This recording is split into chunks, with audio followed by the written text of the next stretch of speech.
रात में मन चाहिए चल पाओगे। दुनिया में अगर मन चाहिए चलोगे तो आखिरात में रब चाहिए चलना पड़ेगा। তিনি আল্লাহর কবি বলছেন যে দুনিয়াতে তুমি যদি আল্লাহর মন মতন করে চলো, তুমি কষ্টের মধ্যে ধৈর্য ধারণ যদি করে নাও, তোমার যতই কষ্ট হোক না কেন, যদি আল্লাহর আইন মানতে গিয়ে যদি কষ্ট হয় আর তুমি ধৈর্য ধারণ করো, আমি মেনে নিলাম, আল্লাহ আমি মেনে নিলাম, যতই বিপদ আপদ আসুক না কেন আল্লাহ আমি তোমার ধৈর্যের উপরে অটল থাকলাম, তোমার আইনকে আমি মেনে নিলাম। তো আমার আল্লাহ বলছে, আয় বান্দা তুই এখন জান্নাতে এসেছিস, দুনিয়াতে তুই আমার মন মতন চলেছিস, মরার পরে তুই তোর মতন করে চল, তোর যা ইচ্ছা মন চাই, জান্নাতে তুই যা করবি ঘুরে বেড়া, যা ইচ্ছা তাই কর, আমি আল্লাহ তোকে বাধা দেব না। আর তারপরে যদি দুনিয়াতে যারা স্বাধীনতার কদম নিয়ে চলেছে, নিজের মন মতন করে খেয়াল খুশি করে চলেছে, দুনিয়া में अगर रब चाहिए मन चाहिए चलोगे तो आखिरत में रब चाहिए चलना पड़ेगा। দুনিয়াতে যারা আল্লাহর আইনকে মানেনি, জুয়ার আড্ডায় মদের আড্ডায় আপনার কিনা রাহাজানি করেছে, নাফরমানি করেছে, চুগলখড়ি করে বাড়িয়েছে, এক কথায় আল্লাহ রাসূলের কথাকে মানেনি, আল্লাহ বলছেন তোদের ধৈর্যের জায়গাটা শুনেলে ফামা আসবারাহুম আলান্নার, আল্লাহ বলছেন এখন তুই আমার মন মতন চলবে, দুনিয়াতে কিন্তু আমার মন মতন চলিসনি, এখন চল জাহান্নামে দিয়ে দিলাম, এখন তোকে আমার মন মতন ধৈর্য ধরতে হবে। দুনিয়াতে যারা আল্লাহর মতন ধৈর্য ধারণ করেছে, তো আল্লাহ এখন আখিরাতে বলবে যা এবার তোর ইচ্ছা মতন তুই ঘুরে বেড়া, কোনো অসুবিধা নেই, কিন্তু এটা থেকে তো পাস হতে হবে।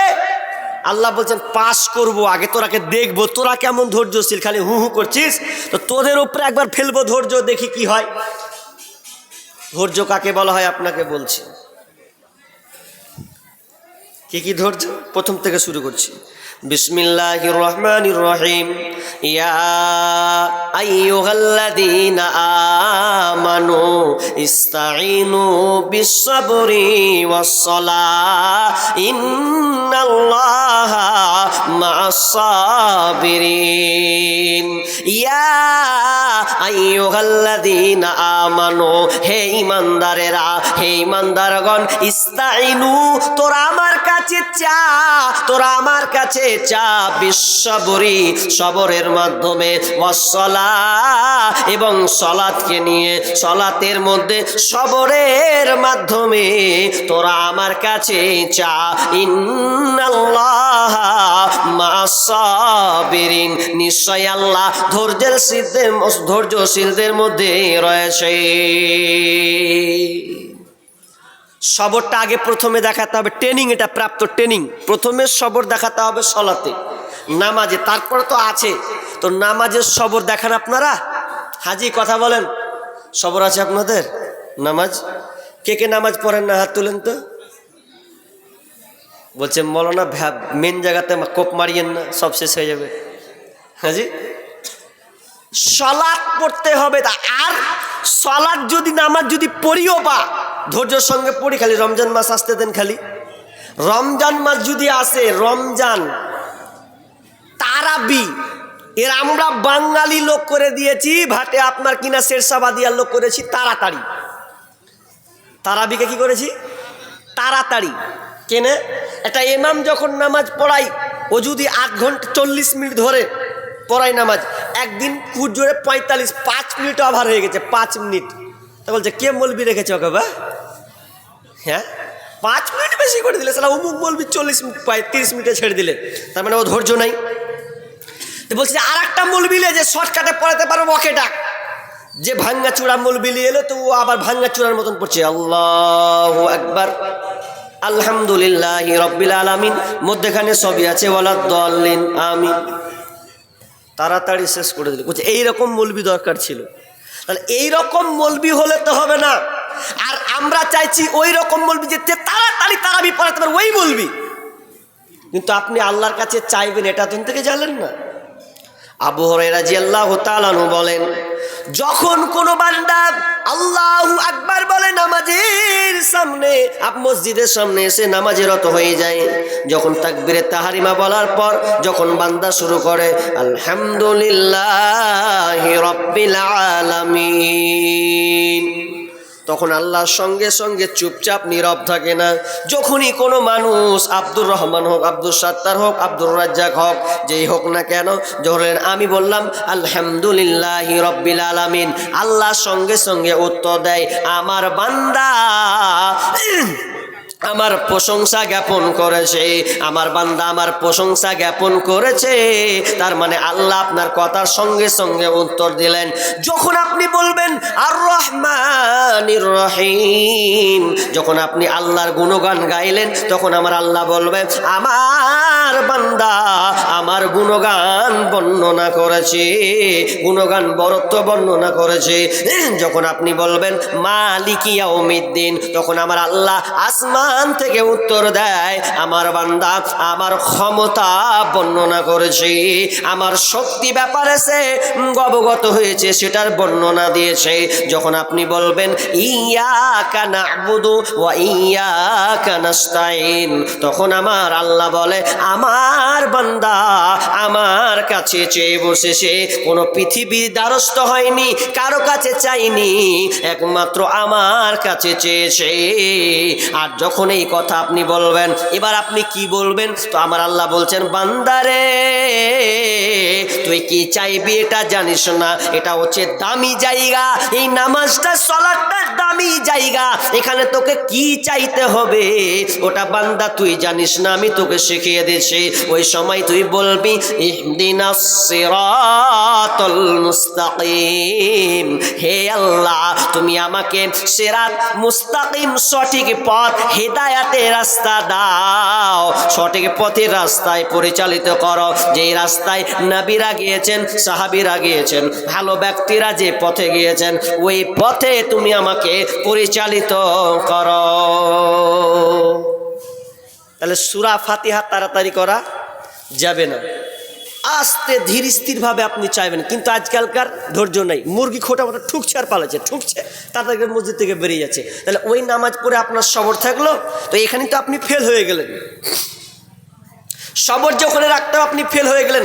এবার 5টা পরীক্ষা আপনি কিভাবে করবেন? 5টায় পরীক্ষা আল্লাহ বলছেন এবার ওদেরকে আমি 5টা পরীক্ষায় উত্তীর্ণ হতে হবে। যেমন একটা ছাত্র যদি স্কুলে ভর্তি হয়, তাহলে শিক্ষক বলবে প্রতিদিন 10টার সময় স্কুলে আসা লাগবে, পোশাক এই কালারের পোশাক, এইরকম ব্যাগ, এই টিফিনে এরকম নিয়ে আসতে হবে, নিয়মিত স্কুলে আসতে হবে।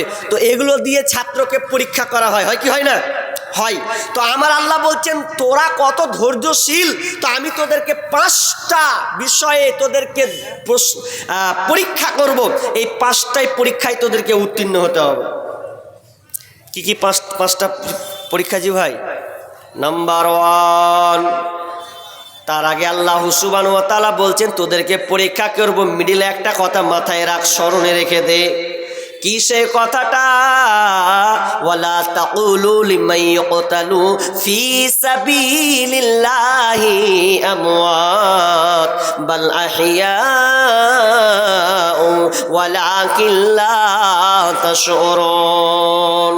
আমার আল্লাহ বলেন খবরদার শুনেলে জেনে নাও সবরকারীরা, তোমরা আগে মিডিলে এই কথাটাকে জেনে নাও, পাস করার আগে তোমরা খবরদার, তোমরা মৃত্যু যারা শহীদ হয়েছে, যারা আল্লাহ রাস্তায় মারা গিয়েছে, খবরদার ওদেরকে তোমরা মরেছে এই কথা বলো না, মারা গিয়েছে এই কথা বলো না, বরং তারা শহীদ হয়েছে। কিন্তু তোমরা এ ব্যাপারে তোমরা জানো না, এ ব্যাপারে তোমরা জানতে পারবে না, আমার আল্লাহর কাছে তাদের কানেকশন আছে, খবর আছে। ওয়ালা তাকুলু লিমান ইয়ুকতালু ফি সাবিলিল্লাহি আমওয়াত বাল আহইয়াউ ওয়ালাকিন লা তাশউরুন, বরং তারা জীবিত আছে তোমরা তা জানো না। যারা আল্লাহ রাস্তায় শহীদ হয়ে মারা গেছে ওরা মরেনি এ কথা আপনি বলতে পারবেন না, আল্লাহ নিষেধ করছেন। আল্লাহ বলছেন ওরা মরেছে এই কথা বলিও না, বলবে যে ওরা শহীদ হয়েছে। কেন সম্মানী টাইটেল দেওয়া হলো জানেন? 4টিখানি বিষয় নয়, শহীদদেরকে, সাহাবীদেরকে যে শহীদ যারা মৃত্যুবরণ করেছে শহীদ বলা হলো, এটা 4টিখানি কোনো বিষয় নয়। কেন 4টিখানি বিষয় নাও শুনেলেন? হযরত হানজালা রাদিয়াল্লাহু তাআলা আনহু তিনি এমন একজন সাহাবী, যেই সাহাবী আপনার সবে মাত্র নওজোয়ান সাহাবী বিয়ে করেছেন। বিয়ে যখন শুরু আপনার কিনা বিয়ে হলো, বাসর ঘরে যাবে আনজালা রাদিয়াল্লাহু তাআলা আনহা। এখন রাত হয়েছে গভীর, এখন দুজনে মিলন আপনার কিনা বাসর ঘর হবে, স্বামী স্ত্রী নির্জনে চলে যাবে। কিন্তু হায় রে, এদিকে আপনার যুদ্ধ শুরু হয়ে গেছে, আপনার কিনা ওহুদের যুদ্ধ, জঙ্গে ওহুদের যুদ্ধ শুরু হয়ে গেছে। এবার ডাক শুনলো কি, এমন একটা ডাক, নবী নাই, নবী নাই, নবী নাকি শেষ হয়ে গেছে, নবীকে নাকি কাফেররা মেরে ফেলেছে। যখন এই বাসর ঘরে আপনার হানজালা রাদিয়াল্লাহু তাআলা শুনলে, হায় রে, এটা কত কষ্ট, কত কষ্টের কথা, নবী থাকবে না আর আমি বেঁচে থাকবো হানজালা, এটা কখনোই হতে পারে না। এজন্য তিনি রাতে রাতে স্বামী স্ত্রী মিলন করার পর ফরজ গোসল যে করতে হবে, এই চ্যালেঞ্জটা তার হলো না। বলছে আমি 1 সেকেন্ড বিলম্ব করব না, তরোয়ালটাকে নিয়ে আমি বেরিয়ে গেলাম। কান্দিয়া ব্যাকুল ওরে হানজালা শহীদ ওরে, কলিজা চিরিছে রে সেই জঙ্গে উহুদের। নবীর ডাকে আধার রাতে কহিন বিবির তরে, বিয়ে রাত্রে চলছি রানী, বিদায় দাও আমারে রে, যাব জঙ্গে ওহুদের। নবীরা সাহাবী ছিলেন হানজালা নামেতে, তিনি শহীদ হয়েছিলেন বিবাহের রাত্রিতে রে গিয়ে জঙ্গে ওহুদের। নবীর ডাকে আধার রাতে কহেন বিবির তরে, বিয়ে রাত্রে চলছি রানী, বিদায় দাও আমারে রে, যাব জঙ্গে ওহুদের। দোয়া করে বিবি বলেন আল্লাহর দরবারে, বিয়ে রাত্রে নবস্বামী সপিলাম তোমারে রে সেই জঙ্গে ওহুদের। যুদ্ধে গেলেন শহীদ হলেন, যুদ্ধে গেলেন শহীদ হলেন না পাকের হালাতে, নবী জেনে সাহাবাদের বলে গোসল দিতে রে সেই জঙ্গে ওহুদের। অমনি হঠাৎ পাইলেন নবীজি, পাইলেন কানে শুনিতে, হানজালার গোসল হয়েছে ফেরেশতাদের হাতে রে সেই জান্নাতের পানিতে। হানজালা শহীদ হয়ে গেলেন, লাশ কোথায় আছে খুঁজে পাওয়া যায় না, জঙ্গে উহুদের ময়দান। এবার বিবি দৌড়ে চলে আসছে, ইয়া রাসূলুল্লাহ আমার স্বামীকে আগে খুঁজুন। কেন কেন? আপনার সাহাবী হানজালা এত কষ্টে বছর ঘর ছেড়ে আপনার কিনা ফরজ গোসল ছেড়ে দিয়ে সে উহুদের ময়দানে এসেছে, আপনার কথা শুনেছে নবী নাকি নাই, ফরজ গোসল পর্যন্ত করেননি। ও দয়ার নবী গো, আমার স্বামী নাপাক হয়ে আছে, তাড়াতাড়ি করে ওকে গোসল করে দেন, কারণ শহীদদের কোনো গোসল করা হয় না, ওই রক্ত মাখানো শরীর দিয়ে তাদেরকে দাফন করে দেওয়া হয়। কিন্তু হানজালা নাপাক অবস্থায় আছে, এই জন্য তাড়াতাড়ি করে গোসল করে দেওয়া হোক। নবী বললেন, ও সাহাবীরা রে, হানজালাকে খুঁজো, কোথায় আছে আমার হানজালা, কোথায়? আমি নাই বলে হানজালা ছুটে এসেছে রে। হানজালাকে খুঁজতে খুঁজতে এমন সময় আল্লাহ আসমান থেকে ভবিষ্যৎ আপনার কিনা গায়েবী আওয়াজ, ও আল্লাহর নবী, ইয়া রাসূলুল্লাহ, হানজালাকে আর গোসল দিতে হবে না, কারণ হানজালাকে ফেরেশতারা জান্নাতের পানিতে গোসল করিয়েছে। এই জন্য আল্লাহ বলছেন যে তোমরা ওদেরকে মরে গেছে কথা বলিও না। এরা কষ্ট করে শহীদ ইসলামকে উপরে উঠানোর জন্য তারা সংগ্রাম করেছে, নিজে ব্যয় করে দিয়েছেন, সন্তানকে জিহাদের পথে ঠেলে দিয়েছেন, নিজে চলে গেছেন, কোনো কেয়ার করেনি। এই জন্য আল্লাহ বলছেন এদের মতন আগে ধৈর্য দেখো, এরা কোন লেভেলে ধৈর্য ছিল। তোমাকে আমি 5টা দিয়ে ধৈর্য পরীক্ষা করবো, ক্যাট হয়ে যেও না, আগে সাহাবীদেরকে স্মরণ করো। এবার আমার আল্লাহ বলছেন এবার তোকে আমি পরীক্ষা করব 5টা জিনিস দিয়ে। কান লাগান, এবার 5টা জিনিস দিয়ে আমি পরীক্ষা করব। এই পরীক্ষাতে তোমাকে আমাকে পাস হতেই হবে, কারণ পরীক্ষা এমন জিনিস, ইমতিহান আতি হে 3 চিজ সাথ লেকার, ইমতিহান আতি হে 3 চিজ সাথ লেকার। যখন পরীক্ষা আসে 3টা জিনিস নিয়ে আসে, ভালো করে রাখেন। একটা হচ্ছে ইজ্জাত বেইজ্জাত দারজাত, ইজ্জাত বেইজ্জাত দারজাত। যদি একটা লোক আপনার কিনা মাধ্যমিক দেয়, তো মাধ্যমিক দিয়ে যদি ফেল করে তার মনটা খারাপ করে কি করে না? ভাল লাগে না? মন খারাপ, তার মানে বেইজ্জাত। আর যখন সে পাস করবে তখন তার হবে ইজ্জাত, তার মানে ও 10-এ আছে, এখন কোথায় উঠবে? 11-এ উঠবে, আর প্রমোশন পাবে, 3 নাম্বার ইজ্জাত পাবে, তার মানে উপরে উঠতে পারবে। তাহলে ইজ্জাত বেইজ্জাত দারজাত। তেমনি মায়েদের ক্ষেত্রে, মা যখন আপনার কিনা পেটে বাচ্চা থাকে, যখন সন্তান ডেলিভারি হয়, যদি মারা যায় তাহলে আপনার কিনা সব পরিবার কান্নাকাটি করবে, করবে কি করবে না? করবে।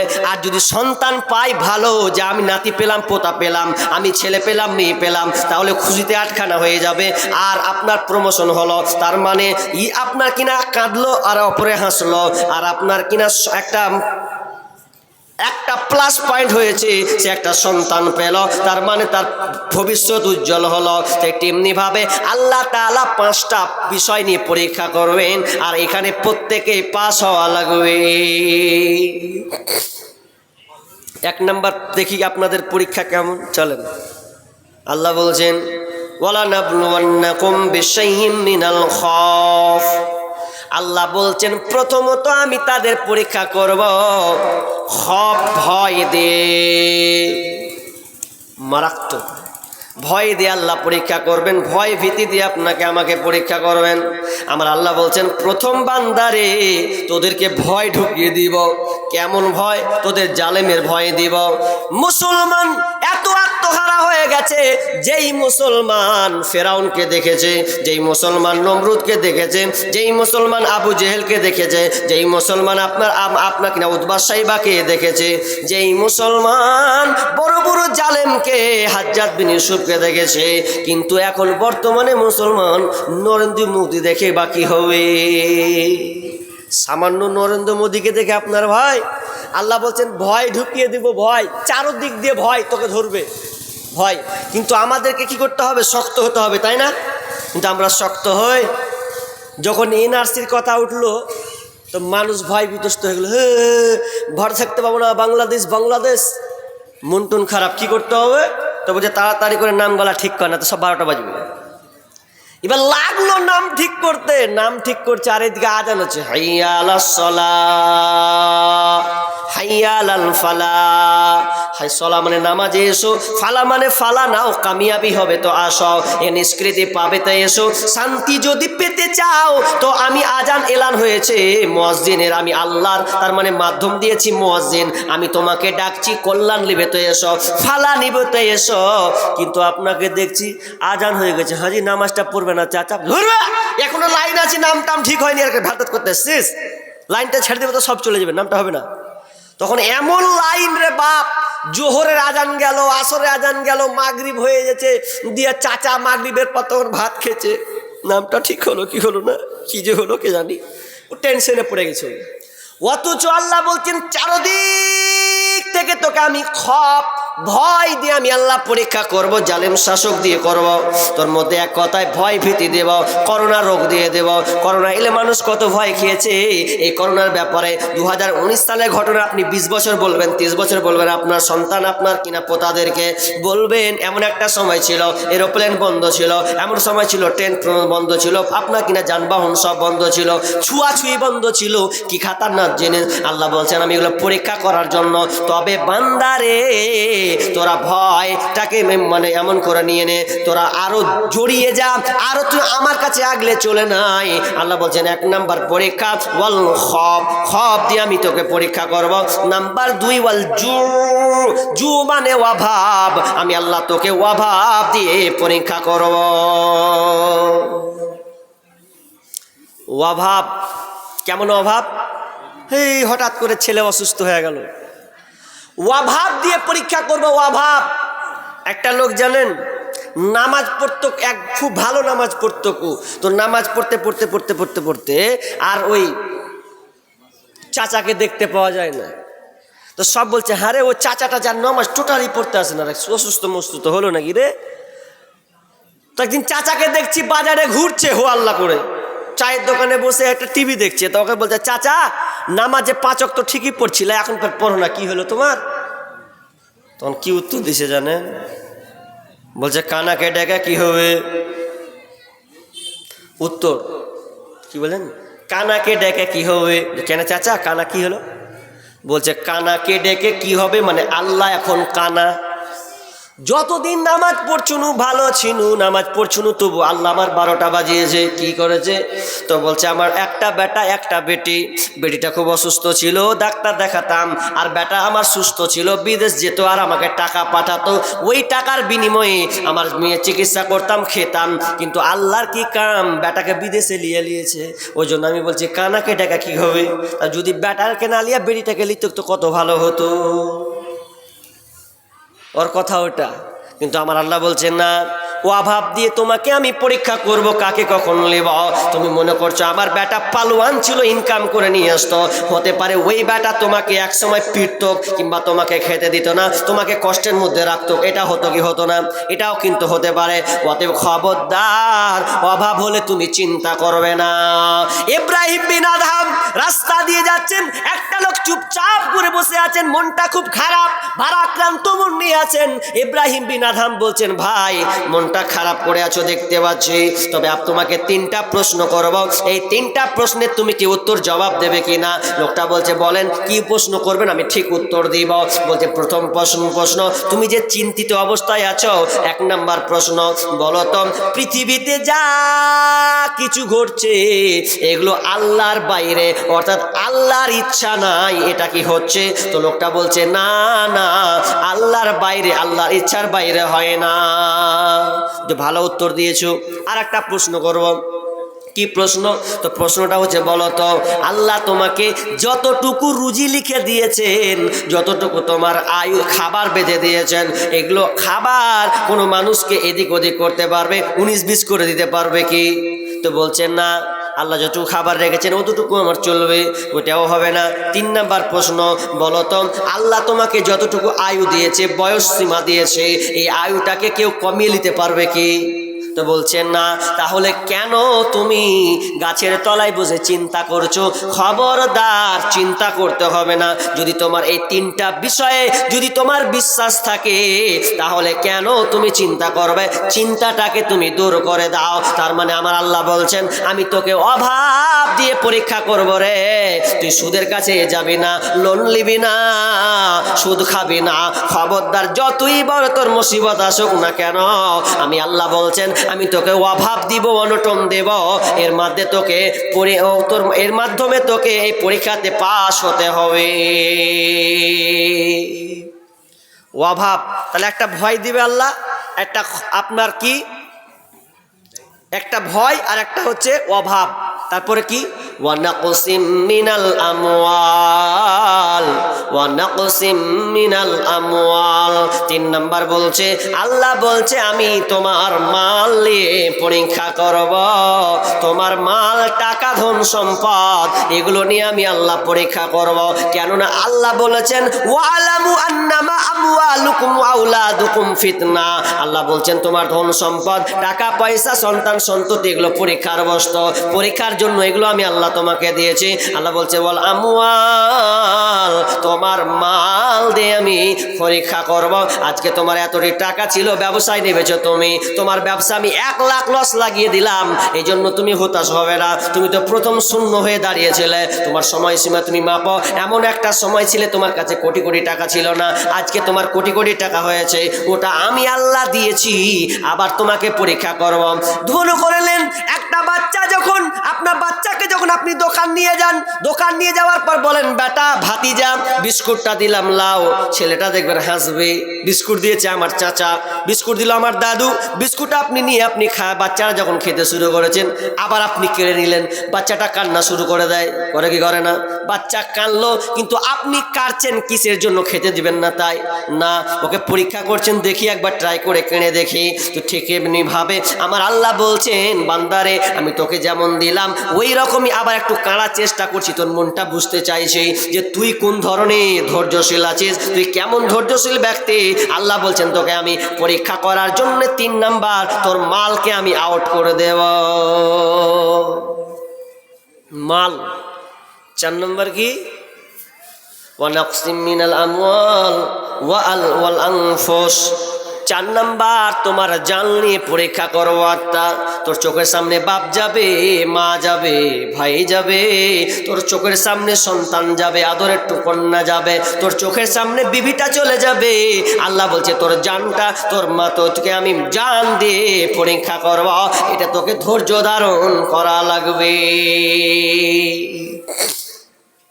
আমাকে ধৈর্য একটু যদি কিছু হয়ে যায়, বারে বা যদি কারোর ব্যথা লিয়ে লাই, একটা তো এমন মেয়েরা এমন কান্না করে, মাতম করে কান্না করে, অনেক মেয়ে আছে এত সুরের তালে কানতে পারে ওরা।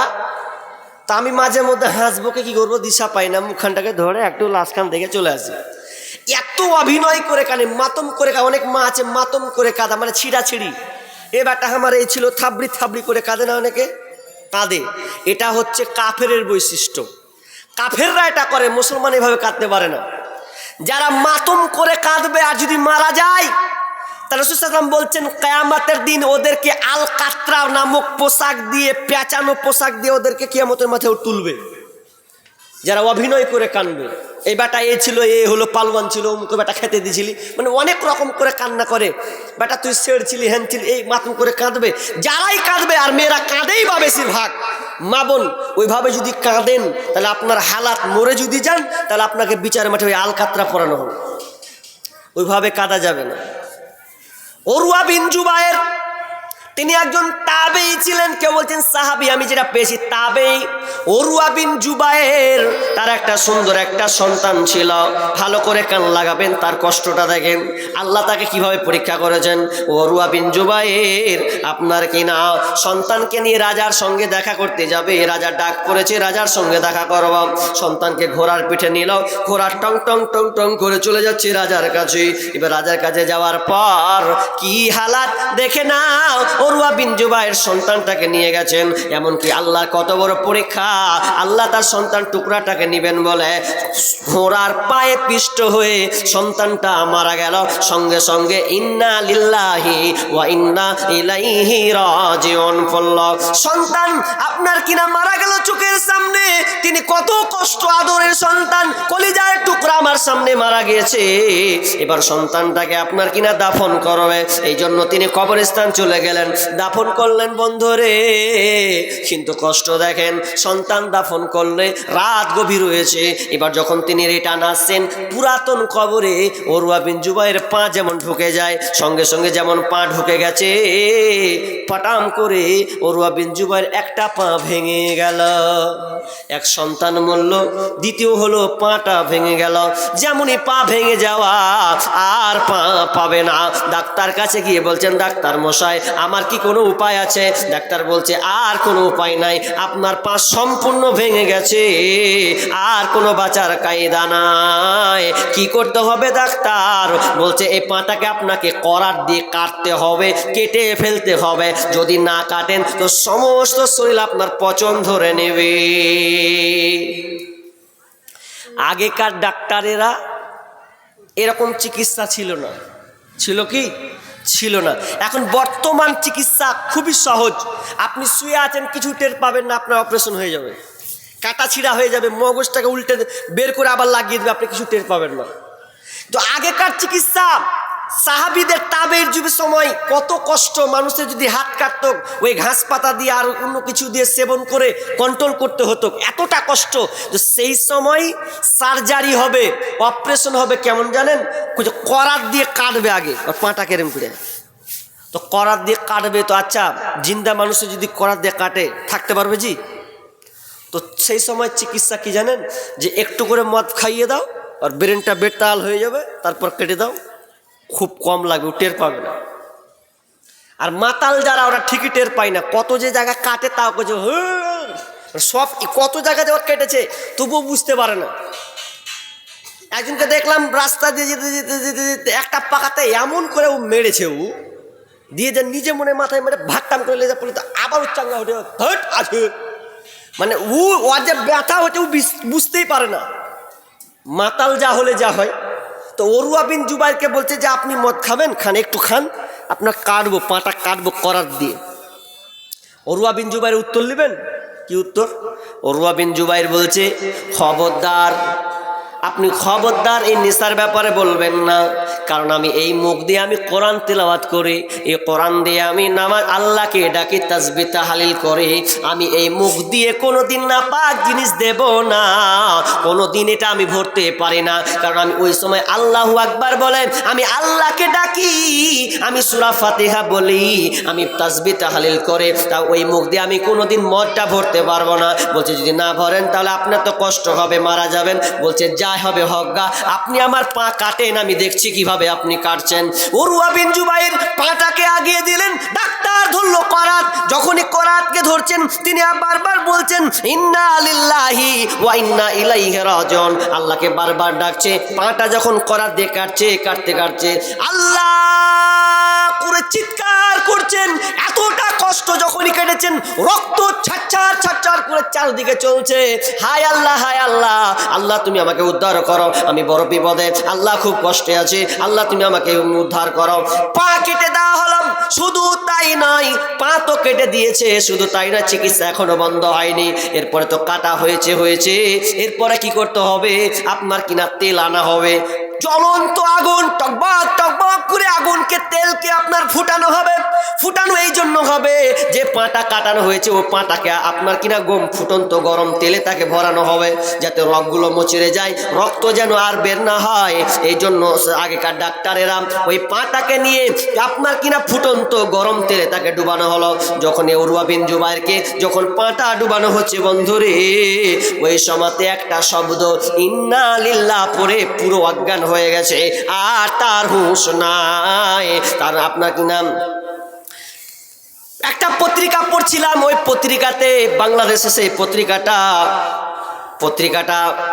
ডক্টর আসাদুল্লাহ গালিবের পত্রিকা। ওই পত্রিকাতে তিনি লিখেছিলেন উরওয়া বিন জুবাইর সেই সময় যখন তিনি অজ্ঞান হয়েছিলেন, জীবনে কোনোদিন উরওয়া বিন জুবাইর এক ওয়াক্ত নামাজ ছাড়েনি, এক ওয়াক্ত সালাত পর্যন্ত সে ছাড়েনি। এত কষ্টে থাকার পরেও শুধু খালি সেই সময় অজ্ঞান হয়েছিলেন যখন তার পাটা ফুটন্ত তেলের মধ্যে দেওয়া হয়েছিল, তিনি ফজরের সালাত আদায় করতে পারেনি, কারণ তিনি বেহুশ অজ্ঞান অবস্থায় ছিলেন। একদিন আপনার কিনা জোহরের পূর্বে তার হুঁশটা ফিরেছিল। কত কষ্ট জানেন, ব্যাটা নিল, পা গেল। তা আমার আল্লাহ বলছেন বান্দারে আমি তোকে পরীক্ষা করব, ও আমওয়াল ও আনফুসি, তোর আপনার কিনা মাল, তোর জানটা তোরকে আমি পরীক্ষা করব, ওয়াসসামারাত, এবং তোর ফল ফলাদি আমি তোকে পরীক্ষা করব। আল্লাহ বলবে জান উমুকের বাগান যার বিঘা আম লিয়েছে, লিচু লিয়েছে, পার করে ঝরে ফেলে দে, দেখি আর কেমন ধৈর্য আছে। আল্লাহ বলছে ঝড় দে। আর আপনি যেমন শুনলেন যে আমার বাগানে সব আম শেষ, খালি এরকম করে মারছেন, এরকম করে মারছেন, আল্লাহ কি করুন সব শেষ হয়ে গেল। আল্লাহ বলছেন তুই 1 বছরে আম পড়লো, 10 বছর থেকে চাষ করছিস, কোনোদিন তোর আম ফেলেনি, এই বছর আম ফেলেছি বলে তুই হাই হুতাশ করছিস। না আমার আল্লাহ বলছেন আমি তোকে তোর ফলাদি, তোর ফসল কেড়ে নিয়ে আমি পরীক্ষা করবো রে বান্দা, এই জন্য তুই হাই হুতাশ হদিস না। যদি তুই হাই হুতাশ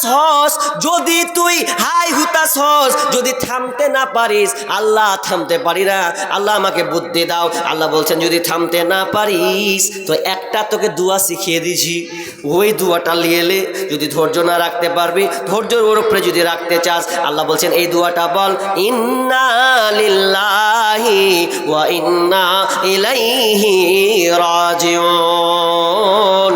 জানেন তো এটা, ইন্না লিল্লাহি ওয়া ইন্না ইলাইহি রাজিউন। জানেন তো কেমন জানেন? সমাজের লোক অনেক সময় দেখবেন ইন্না লিল্লাহ যদি পড়ে তো বলছে কে মরলো জি, মানে মানুষ মরলে খালি ইন্না লিল্লাহ পরে। অনেকে ভুল ধারণা আছে যে মানুষ মরলে বলে। যেমন ব্রাদার রাহুল একটা বক্তব্য আছে, ওখানে ব্রাদার রাহুল একটা কথা বলছিলেন ইন্না লিল্লাহর ব্যাপারে। তো ব্রাদার রাহুলকে একটা ছেলে খেতে দিয়ে এসেছে, তো খেতে দিতে যাচ্ছে, তো খাবারটা হাত থেকে ছুটে গেছে, তো বলছে ইন্না লিল্লাহ। তো ইন্না লিল্লাহ বলেছে, তো বাড়ির লোক খেপে গেছে, হ্যাঁ কেমন বলবি, হ্যাঁ হার বেটার ভাত পড়ে গেল সে ইন্না লিল্লাহ, তো ই তো খারাপ দোয়া দিয়ে দিলে। তখন বাড়িওয়ালার রাগ, এত রেগেছে, ও বলার কথা না, পরে জন্য ভাত দিতে দিয়েছে, আর একবার খাবার দিতেছে, যে আমার বেটার লাগে আপনি ইন্না লিল্লাহ বললেন, এটা তো ভালো কাজ করেননি। মানে ও জানছে যে খালি মানুষ মরলে খালি ইন্না লিল্লাহ পড়ে, এটা ভেবেছে ও। তখন ও বললে যে আরে কি যুগ চলছে বলেন তো, ইন্না লিল্লাহ শুধু মানুষ মরলে বলতে হয় না, যখনই কোনো মুসিবত, যখনই কোনো বিপদ পড়বে তখনই বলতে হয় কি ইন্না লিল্লাহ। মানুষ জানছে খালি মানুষ মরলেই খালি ইন্না লিল্লাহ, ওই যেন পড়লে খালি কি বলে ওকে মাগে মারে কেন, এটা বলবে। আর অনেকে যারা আছে পীর পূজারি, ওরে গাউসে পাক মরে কেন, কিন্তু বলতে হবে ইন্না লিল্লাহ। এর ইন্না লিল্লাহ কত দাম আছে জানেন? আপনি সহ্য করতে পারছেন না, আপনার চোখের সামনে গরু মরল, আপনার চোখের সামনে জমি গেল, আপনার চোখের সামনে সন্তান মরল, আপনার কিনা বাড়ি পুড়ে ছারখার হয়ে গেল, আপনি ওই কথাটাকে সামনে নেন, ইন্না লিল্লাহ ইন্না লিল্লাহ। তখন আপনি পড়ে দেন ইন্না লিল্লাহ, তর্জমাটা এইভাবে নেন, ইন্না লিল্লাহ আল্লাহ এটা তোমার জন্য হয়েছে। আল্লাহ বলছেন চুপ থাক, দিয়ে দেব, ইন্না লিল্লাহ আল্লাহ এটা তোমার জন্য, ওয়া ইন্না ইলাইহি রাজিউন আল্লাহ তোমার কাছে আমাদের যেতে হবে। তো এখানে ধরলেন আল্লাহ বলছেন তুই আয়, বদলা নিয়ে নে। আমি নিয়ে নিলাম, আল্লাহ আমি তোকে সেই দিন দিয়ে দেব, বান্দা তোকে সেই দিন দিয়ে দেব, শুধু একটা কথা বলে সবর করলে, ইন্না লিল্লাহি ওয়া ইন্না ইলাইহি রাজিউন। একটা দোয়া শিখাবো আজকে, আপনারা দোয়া শিখে বাড়ি যাবেন। দোয়া শিখবেন তো? কে কে শিখবেন হাত তুলেন তো, সবাই শিখবেন মাশাআল্লাহ। এই দোয়া কটা, এই দোয়াটা সব সময় আগা দিকে রাখবেন, এ পাওয়ার খুব। মুসলিম শরীফের হাদিস, এতটা পাওয়ার এই দোয়াটা যে শুধু ইন্না লিল্লাহর সঙ্গে এই কথাটা যুক্ত করবেন। কিভাবে? একজন সাহাবী ছিলেন, সাহাবীটার নাম হচ্ছে আবু সালামা। তো আবু সালামার বৈশিষ্ট্য কি ছিলেন জানেন? যখন আল্লাহ রাসূল কোনো বক্তব্য দিতেন, কোনো ঘটনা বলতেন, তো ওই ঘটনা এসে বিবিকে শোনাতো। আপনারা শোনান? হ্যাঁ শোনান না? প্রত্যেক সপ্তাহে সপ্তাহে একটা করে জুমা হয়, কি হয় না? কোনো দিন বোনকে বলেছেন, মাকে শুনিয়েছেন, বিবিকে শুনিয়েছেন? না, শুনান তো দূরের কথা, যে উল্টা হয়। আর উল্টা হয় কি হয় জানেন? আপনি ধরলেন ধৈর্য বিষয়ে আলোচনা শুনলেন, ধৈর্য বিষয়ে আলোচনা শুনে এবার আপনি বাড়ি যাবেন। যখন আপনি বাড়ি যাচ্ছেন, তো এমন সময় আপনার বিবি রেগা আছে, একদম চোখকে লাল করে দিয়েছে। কি লাল করেছে জানেন? লাল এরকম করেছে। আর আজকালকার বিবিরা বুঝতে পারলেন সবাই পুরা কপাল, বিবি দেখলে মন খারাপ হয়, কি হয় না? ওকে অনেকে প্রশ্ন করি, ভাই তোর স্ত্রীটা কেমন রে? কথা কইস না, এর জালে 2 কাপ চা খেললেন, বিবির কথা বলিস না। একটা লোককে দেখছি গাছের গোড়াতে বসে মন খারাপ করে আছে, আর গান ধরেছে জানেন? গানটা কিন্তু ভাইটাল গান ধরেছে। আমার বউ আমার কথা শুনে না গো, আমার বউ আমার কথা শুনে না। মরি কি ভাই মরি রে, করি কি ভাই করি রে, মরি কি ভাই মরি রে, করি কি ভাই করি রে, কত লোকের মরণ হয় আমার হয় না। আমার বউ আমার কথা শুনে না গো, আমার বউ আমার কথা শুনে না। বউকে দেখে লাগে, বউ আমার চোখ রাঙিয়ে কথা কয়, দেখে লাগে বড় ভাই, বউ চোখ রাঙিয়ে কথা কয়, দেখে লাগে বড় ভাই, বিয়ের পরে এত জ্বালা প্রাণে সহে না। আমার বউ আমার কথা শুনে না গো, আমার বউ আমার কথা শুনে না। জুম্মার খুতবা শুনলেন ধৈর্য সম্পর্কে, বাড়ি গেছেন, বিবি 5 কিলো একদম চোখকে বড় বড় লাল করে আছে। কেন জানেন কি হলো রে, ভাত খাইতে দেবো না, আগে হুমুকের বাড়ি দেখো নিমে গাছটা কি করে, হ্যাঁ খাইতে দেবো না, আর বদলা নিব তারপর কোন কথা। ই দেখছে বিবি তো খাতার না, যে রেগা আছে, যদি দুটা ঝগড়া না লাগাই তো ভাত দিবে না লাস্টে। আপনি মনে করলেন যে আমি আজকে ধৈর্যের কথা শুনবো বিবিকে, ও শুনবে কি ভালা, ও আগে নেংটি মেরে কথা কে বে শালা আমার ভুঁয়ে খালি কার পকড়ি খেলেবে, ও কেটা সাপ্লাই করে দেবো। দিবের কথা শুনে আপনিও লাফান মারলেন। কিন্তু আপনাকে ধৈর্যের বিষয় শেখাতে হবে বিবিরে, ধৈর্য রাখেন, ইন্নাল্লাহা মাআস সাবিরিন, নিশ্চয় আল্লাহ ধৈর্যশীলদের মধ্যে আছে। এটা আপনি বুঝান। মরণ আজকে ধৈর্যের ব্যাপারে আলোচনা করেছে। বিবি ধৈর্য ধরো, আল্লাহ ধৈর্যশীলকে বেশি ভালোবাসেন। আলোচনা করেন করেন না তো। জুম্মা আপনি ইয়ে শুনেন, গেলেন ভাত খেলেন ঘুমিয়ে গেলেন না, কিন্তু শোনা তো আবু সালামা আল্লাহর কাছে দোয়া শিখেছেন। দোয়াটা বিবি রে, আজকে আল্লাহ রাসূল আমাকে এমন একটা সুন্দর দোয়া শিখিয়েছে, যেই দোয়াটা এত সুন্দর বিবি তুমি কি আমাকে শিখাচ্ছে। বলছেন স্বামী আমার কি আল্লাহ রাসূল দোয়া শিখিয়েছে বলো তো। আমার সঙ্গে সঙ্গে বলেন